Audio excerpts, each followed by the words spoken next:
Hello friend, Ram Ram, Radhe Radhe. Welcome back to my channel. Welcome Krishna BM में आप लोगों का बहुत बहुत स्वागत है। एक बात मैं आपको और बता देना चाहती हूँ कि मेरा नाम बबली मिश्रा है और जो स्टोरीज मैं आज आपको सुनाने जा रही हूँ, अगर आपको ये पसंद आए तो वीडियो को लाइक एंड चैनल को सब्सक्राइब जरूर कर लीजिए। तो फ्रेंड, आइए स्टार्ट कर लेते हैं आज की अपनी प्यारी सी story. Hello friend, Ram Ram, Radhe Radhe. Welcome back to my channel welcome Krishna BM में आप लोगों का बहुत बहुत स्वागत है। तो फ्रेंड, आज मैं लेकर आई हूँ आपके लिए एक बहुत प्यारी सी धार्मिक स्टोरी। तो चलिए आपका समय ज्यादा खराब ना करते हुए अपनी स्टोरी स्टार्ट कर लेते हैं। ये कहानी है भक्त और भगवान की। एक लड़की थी जो श्री कृष्ण भगवान की परम भक्त थी। बचपन से ही श्री कृष्ण भगवान की भक्ति करती, भगवान का भजन करती। भक्ति करते करते ही वो बड़ी हो गई। भगवान की कृपा से उसका विवाह भी वृंदावन धाम में किसी अच्छे परिवार में हो गया।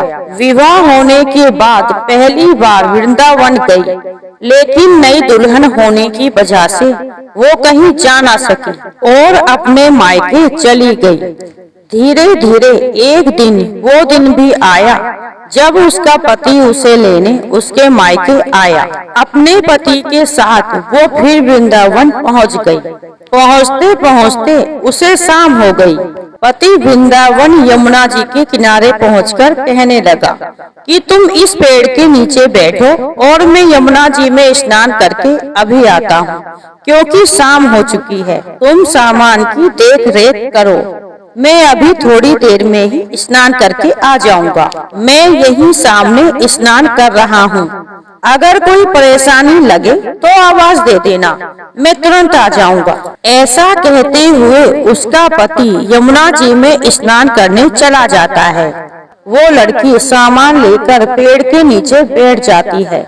उसने एक हाथ का घूंघट निकाल रखा है, क्योंकि गांव है और ऊपर से उसकी ससुराल भी।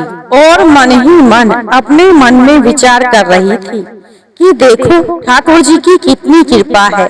मैंने बचपन से उनको भजा और उन्होंने मेरी शादी भी वृंदावन धाम में ही करा दी।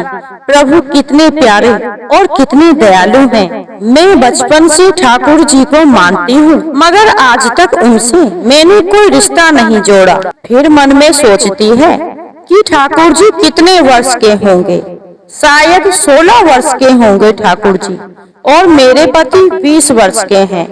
तो फिर ठाकुर जी मेरे पति के छोटे भाई जैसे ही हुए, और जब उनके छोटे भाई हैं तो ठाकुर जी मेरे देवर हुए।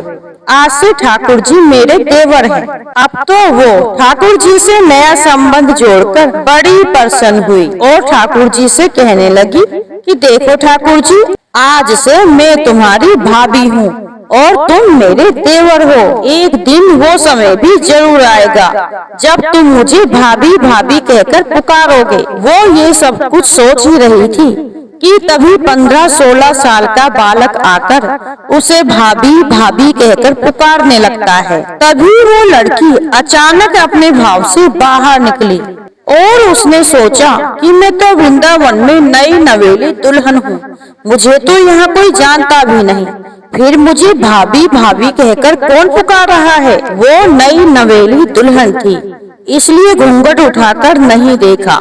सोच रही थी कि अगर किसी बड़े बूढ़े ने देख लिया तो बड़ी बदनामी होगी। अब वह बालक बार बार भाभी कहता और उसे बार बार आवाज लगाता। अब वह बालक पास आकर बोला, अरे भाभी, तनिक अपना चेहरा तो दिखाई दे।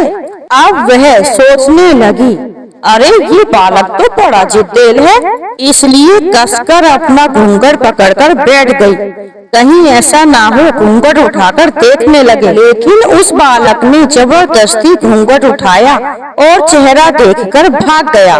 थोड़ी देर में उसका पति यमुना में स्नान करके आ गया और सारी बात उसने अपने पति से कही। पति ने कहा, तुमने मुझे आवाज क्यों नहीं दी? आवाज देने से पहले तो वो भाग ही गया। चिंता मत करो, वृंदावन कोई बड़ा थोड़े है, किसी गली में भी अगर मुझे खेलता हुआ दिख गया तो हड्डी पसली एक कर दूंगा। फिर कभी भी ऐसा नहीं कर सकेगा। तुम्हें कहीं भी दिखे तो मुझे जरूर बताना। फिर दोनों घर पहुंच गए। कुछ दिन बाद उसकी सास ने अपने बेटे से कहा, बेटा देख तेरा विवाह हो गया है, बहू भी मायके से आ गई, पर तुम दोनों अभी तक बांके बिहारी जी के दर्शन के लिए नहीं गए। कल बहू को बांके बिहारी जी के दर्शन कराकर लाना। अगले दिन दोनों बांके बिहारी जी के दर्शन करने के लिए पहुंच जाते हैं। मंदिर में बहुत भीड़ थी, इसलिए लड़का बोला कि देखो तुम आगे जाकर स्त्रियों की लाइन में लगकर बांके बिहारी जी के दर्शन करो, मैं भी अभी आता हूँ। वह आगे लाइन में गई, मगर अपना घूंघट नहीं उठाती। उसे डर लगता, अगर कोई बड़ा बूढ़ा देखेगा तो क्या कहेगा, सोचेगा कि नई बहू है और देखो बिना घूंघट के कैसे घूम रही है। अरे अरे बड़ी बदनामी होगी। बहुत देर हो गई। पीछे से पति ने आकर कहा, अरे बाबली, बिहारी जी के सामने घूंघट काहे ना खोले? बिहारी जी के सामने घूंघट काहे कर रखो है? अगर घूंघट नाए खोलेगी तो बिहारी जी के दर्शन कैसे करेगी?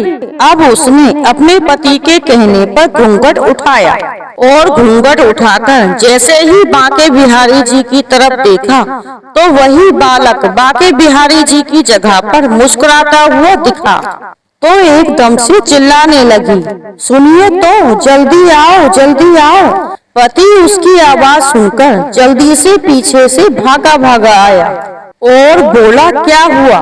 लड़की बोली, उस दिन जो मुझे भाभी भाभी कहकर भागा था वह बालक मिल गया। पति ने कहा, कहाँ है?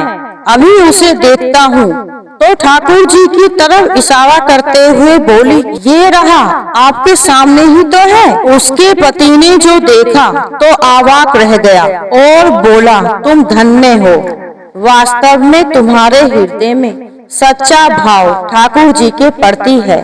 मैं इतने दिनों से वृंदावन में हूँ, मगर मुझे आज तक ठाकुर जी के दर्शन नहीं हुए और तुम्हारा भाव इतना ऊंचा है कि तुम्हें ठाकुर जी के दर्शन हुए। धन्य हो तुम और तुम्हारी भक्ति। तो देखा आप लोगों ने, भगवान जी के प्रति अगर दिल में सच्ची भक्ति हो तो प्रभु हमारे बुलाने पर आते भी हैं और हमारे भाव को स्वीकार भी करते हैं। अगर भाइयों और बहनों, अगर इस कहानी को सुनाने में मुझसे कोई गलती हुई हो तो मैं आप लोगों से क्षमा मांगती हूँ। और अगर आपको वीडियो थोड़ी सी भी पसंद आई हो तो एक लाइक जरूर करें और एक प्यारा सा कमेंट भी करें और कमेंट में ये जरूर लिखें कि आपको कहानी कैसी लगी। और राधे राधे लिखना बिल्कुल भी मत भूलना। मैं बबली मिश्रा लेती हूँ अब आपसे इजाजत। मिलते हैं अगली वीडियो में, जब तक के लिए राम राम, राधे राधे। तो फ्रेंड, कैसी लगी आपको हमारी आज की स्टोरी? मुझे पूरा विश्वास है कि आपको हमारी स्टोरी जरूर पसंद आई होगी।